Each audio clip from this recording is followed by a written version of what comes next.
one is very arrogant. That means one is not very healthy.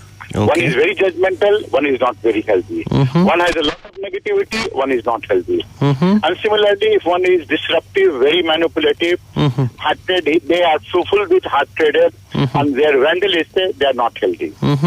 Now, all these conditions of a person ultimately goes on to lead to a disruptive capability of the society. Okay. It goes on to increases the disruptive capability of the individual as well.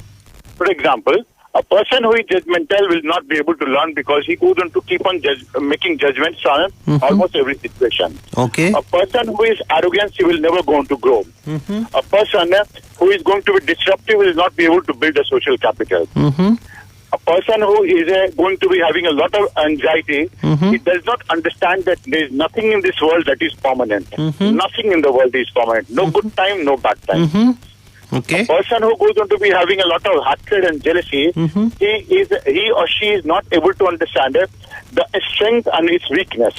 But so one is able. This is very nice, Dr. Siddharth. You know, I was speaking to Mr. Iyer just a short while back, and he was trying to tell me that 6 letters in the word mental. He said M is for music.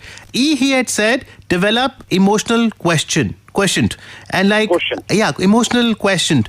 So when you say that, you know, hatred, jealousy, judgmental, these are also part of the emotional body that a human being has. Now, we don't have any blood test to measure how we are faring on these emotions. So how can I use my emotions judiciously so that I can be mentally healthy?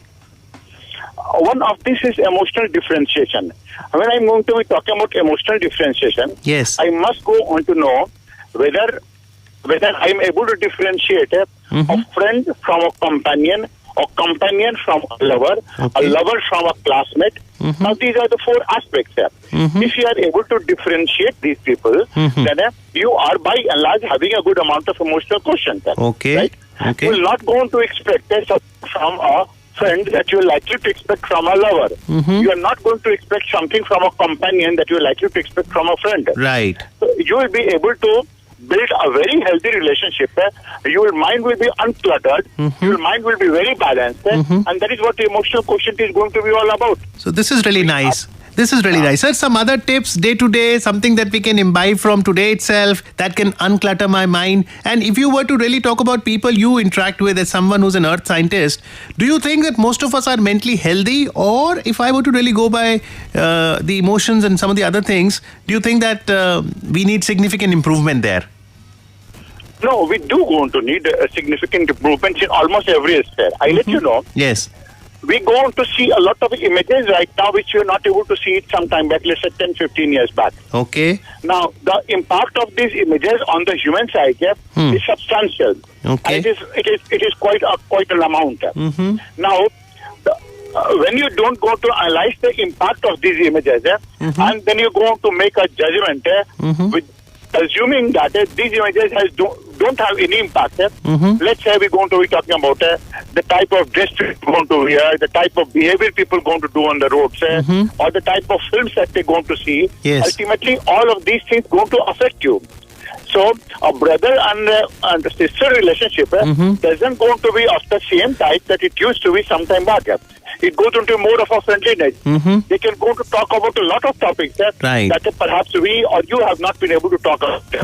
Right? Right. They go on to discuss about a lot of things. Right. Now, the adjustment to these things is what we're going to be talking about: emotional quotient and emotional balance. Right. And emotional balance is achieved only when you are able to differentiate your emotions and you express your emotions with the type of words that you go on to be educated about. Right. So we need to all work on our emotions, differentiate it, and itself, perhaps this is a topic which is scientific itself. It's a science, managing emotions.